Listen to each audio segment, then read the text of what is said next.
Olá, irmãos, a paz do Senhor para todos. Pois bem, como nós passamos há uma semana atrás, nós tratamos de 7 características dos poderes dos demônios na arte do engano.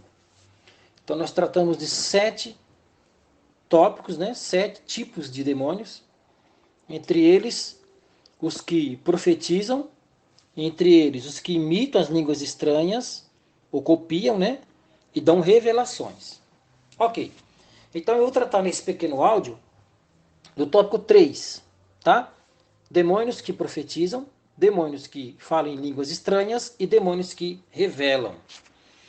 Mas para entender melhor, eu dei 2 textos para vocês lerem. Jó capítulo 4 e capítulo 15. Mas especificamente Jó 4, do 12 ao 21 e Jó 15, do 14 ao 17. Então eu vou começar de trás para frente, eu vou lá para o 15. No 15, a partir do versículo 14, que eu pedi para vocês lerem, 15, do 14 ao 17. Que é o homem para que seja puro, e o que nasce da mulher para que fique justo? Eis que nos seus santos não confiaria, e nem os céus são puros aos seus olhos. Quanto mais abominável e corrupto é o homem que bebe a iniquidade como a água. Este é Elifas, um dos amigos de Jó, repreendendo a Jó. Observe que lá em cima, então respondeu Elifas, o Temanita, versículo 1. Porventura dará o sábio em resposta ciência de vento e encherá o seu ventre de vento oriental? Ou seja, algum sábio por acaso perde tempo com palavras tolas? É isso que ele está dizendo. Então ele começa a tentar repreender Jó, dizendo que Jó está no grupo dos homens e estes homens são abomináveis e corruptos e que bebem iniquidade, eles pecam tanto, como se tomasse água diariamente. E que o Eterno, o Criador, não confia nem nos próprios santos, nem nos seus anjos celestiais. Então ele não confia nos anjos celestiais e também ele acha as criaturas abomináveis e os homens. Portanto, Jó não deveria se achar justiça em si mesmo. Veja que no versículo 4 ele fala: E tu tens feito vão o temor e diminuis os rogos diante de Deus, porque a tua boca declara a tua iniquidade, e tu escolheste a língua dos astutos. Ou seja, a tua boca te condena, e não eu. E os teus lábios testificam contra ti. Então ele está acusando Jó de uma acusação grave. Que Jó, ele se encheu a sua boca de iniquidade, ele escolheu o caminho dos astutos, das pessoas que são enganadores. Portanto, Jó se enquadra exatamente no grupo daqueles que são abomináveis diante de Deus, todas as criaturas, todos os homens, e até os anjos, os santos, não teriam valor. Se você pegar esse texto isoladamente, levar para um altar de uma igreja e começar a pregar com toda a astúcia e toda a inteligência da dramaturgia, a arte de fazer as pessoas chorarem, eu tenho certeza que grande parte da igreja vai ver ou vai entender que esta palavra é uma palavra revelada por Deus. Mas como que eu descubro que esta palavra não é revelada por Deus? Eu preciso comparar esta fala com algumas falas. A Bíblia diz em João 3,16 que Deus não acha o mundo abominável. Ele acha o mundo como uma alternativa de demonstrar o seu amor. Deus amou o mundo de tal maneira que deu seu Filho único, para que todo aquele que nele crê não pereça, mas tenha vida eterna. Isaías também, lá no capítulo 43, ele fala: por mim mesmo eu apago as transgressões. Não me lembro mais das coisas passadas e não vou acusar as coisas antigas, se vocês se arrependerem. Então Deus não considera os homens como coisas abomináveis. A Bíblia diz também, em Jeremias capítulo 12, que Deus chama Israel da menina dos seus olhos. Então nós temos valor para Deus. Você tem valor para Deus. Nós somos pessoas que, apesar de ser considerado como erva, Isaías capítulo 40, como a nossa beleza não passa de flor do campo, mas nós temos valor. Então esta palavra não é uma palavra que é inspirada por Deus. Outra coisa, ele também diz que os santos não são dignos de confiança, os céus. Mas a Bíblia diz que em todas as mensagens que o Senhor desceu e mandou para entregar, ele mandou por um anjo. Por exemplo, Gabriel anunciou o nascimento de João Batista, anunciou o nascimento de Cristo. Gabriel desceu para falar com Daniel, o arcanjo Gabriel, anunciou o futuro inteiro, Daniel, os capítulos 10, 11 e 12. Então, os anjos de Deus, os seus ministros, eles são servos e são conservos, eles trabalham para o Senhor. Então, eles não são essas criaturas que esse homem falou. Mas de onde esse rapaz tirou esse texto? Esta revelação profética. Aí você tem que voltar para Jó, capítulo 4, e aqui está a particularidade que eu pedi para que vocês estudassem. Onde é que está? Jó, capítulo 4, eu vou ser mais exato aqui, eu vou ler a partir do 12, tá bom? É o mesmo homem, o Elifas, ó, repreendendo a Jó, tá bom? Ele fala no 4 e no 5. No 4 ele fala, versículo 12: uma palavra se me disse em segredo, e os meus ouvidos perceberam o sussurro dela. Entre pensamentos de visões da noite, quando cai sobre os homens o sono profundo, ele estava semi-acordado. Sobreveio-me o espanto e o tremor, e todos os meus ossos estremeceram.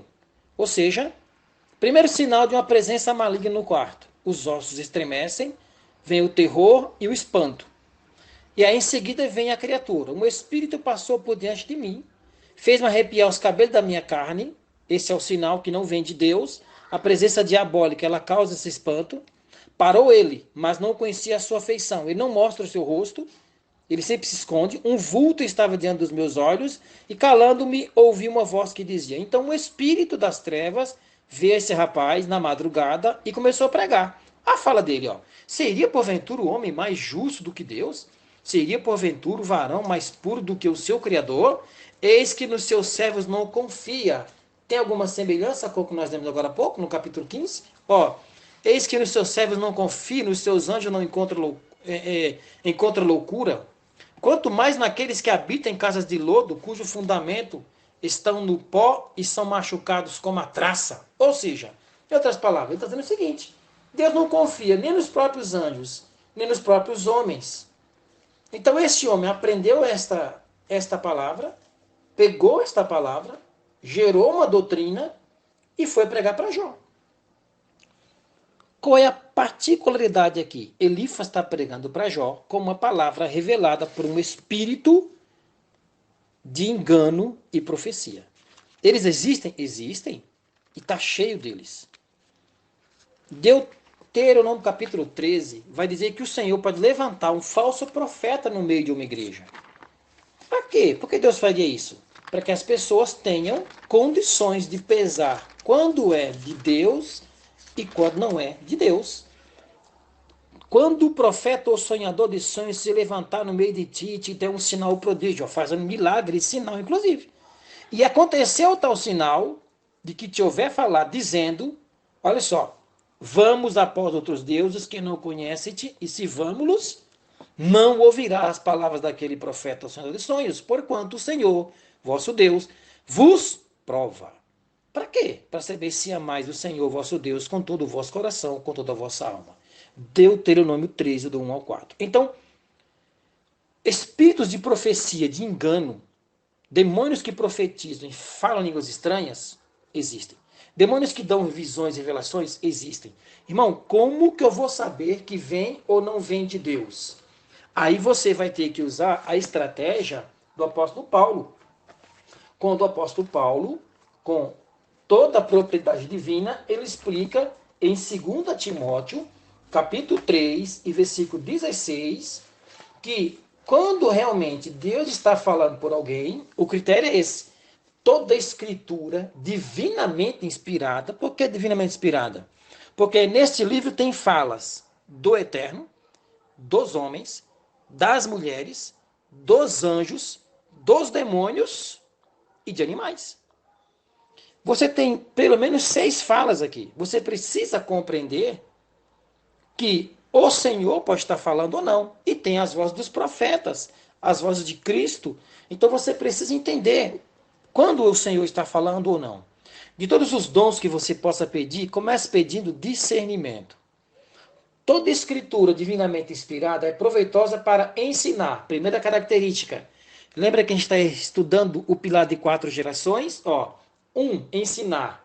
2, redarguir. O que é isso? Condenar o erro. Redarguir. Ela tem que condenar o pecado. Para corrigir. O que é isso? Corrigir a falta. Colocar a pessoa de volta no lugar. Para instruir em justiça. Ou seja, ensinar a forma correta de viver. 4 pilares. Mas, irmãos, então por que nós temos tantas revelações, visões e profecias? Bom, agora eu vou terminar essa explicação com um texto de Deuteronômio, capítulo 18, que eu quero que você preste bem atenção nisso. Deuteronômio 18, a partir do 10, diz o seguinte. O 9. Quando entrares na terra que o Senhor teu Deus te der, não aprenderás a fazer conforme as abominações daquelas nações. Entre ti não se achará quem faça passar pelo fogo o seu filho. Ou seja, não pode ter ninguém que oferece seu filho nos rituais, nas procissões, nos batismos da idolatria, nem nos batismos da feitiçaria, nem adivinhador, ou alguém que faça sinal, ou que adivinhe ou faça feitiçaria. Nem encantador, ou consulte espírito adivinhante, seria do morto, necromante, mágico, ou que consulte os mortos. Você que veio de famílias que se envolveu na feitiçaria, na magia. Você, irmão, que serve ao Senhor. Há uma porta maligna que se abriu na família. Se seu pai fez cabeça, sua mãe fez cabeça, se sua mãe entrou em rituais, se sua mãe revelava, tinha visões, se você adivinhava lá na época da escuridão, se você tinha dons de mágicas, dons de falar com mortos, se você tinha sonhos, a pessoa acontecia na mesma semana, lá na escuridão, se você tinha visões, visitas noturnas, portas malignas são abertas por essas abominações da família, e o Senhor cobra até a terceira e quarta geração, conforme Êxodo 34, 6 e 7. Você deve aprender a fechar estas portas, porque há espíritos malignos. Eu lembro de uma reunião que eu estava numa vez, uma visita, tinha cerca de 6 ou 7 pessoas da mesma família, fiz uma roda, entrei nela, ergui a mão para o céu, comecei a orar, e uma moça começou a falar em línguas estranhas. Eu encostei naquela moça, pus a mão na cabeça e falei, em nome de Jesus Cristo, te revela. E ela caiu manifesta com o espírito de pombagira. Isso aconteceu também uma vez na igreja. Então, o espírito de pombagira são espíritos de engano, espíritos de adultério espiritual. Ela vai levar a pessoa a se entregar aos demônios. E aí, quando essas pessoas vêm para a igreja, elas têm revelações, elas têm visões, eles falam ao ouvido. Gessé, como é que eu vou saber que isso vem de Deus? Pese com a escritura. Pese. Quando qualquer coisa vier no seu ouvido, peça um sinal do Senhor sem abrir a boca, só em mente. Porque demônios podem ler seus lábios, mas sua mente só o Senhor alcança. Entendeu, queridos? Qual é a particularidade entre Jó 4 e 15? Uma palavra pregada por um demônio serviu para uma pregação. E muita gente está sendo arrastada por isso. Não se esqueça que demônios podem operar sinais. O Senhor cobra? Cobra. Êxodo 34, 6. Passando, pois, o Senhor perante a sua face clamou. O próprio Deus falando. Jeová o Senhor, Deus misericordioso e piedoso, tardio em iras e grande beneficência e verdade. Esse é o Senhor falando. E que guarda beneficência. Ó. Ele pratica sempre o bem em milhares. Perdoa a iniquidade. Que é a iniquidade? A violação do pacto. E a transgressão e o pecado. Agora é o seguinte, ó, ponto vírgula. Que é o culpado, não tem por inocente. Que visita a iniquidade dos pais sobre os filhos e sobre os filhos dos filhos até a terceira e quarta geração. Esta expressão se repete 4 vezes nos 4 livros, repete em Êxodo 2 vezes, repete em Números 14 e repete em Deuteronômio capítulo 5. O Senhor cobra. O Senhor cobra. Então, queridos, preste bem atenção no que você ouvir, no que você receber de áudio, do que receber de pregação. Eu recebo um monte de coisa de gente, um monte.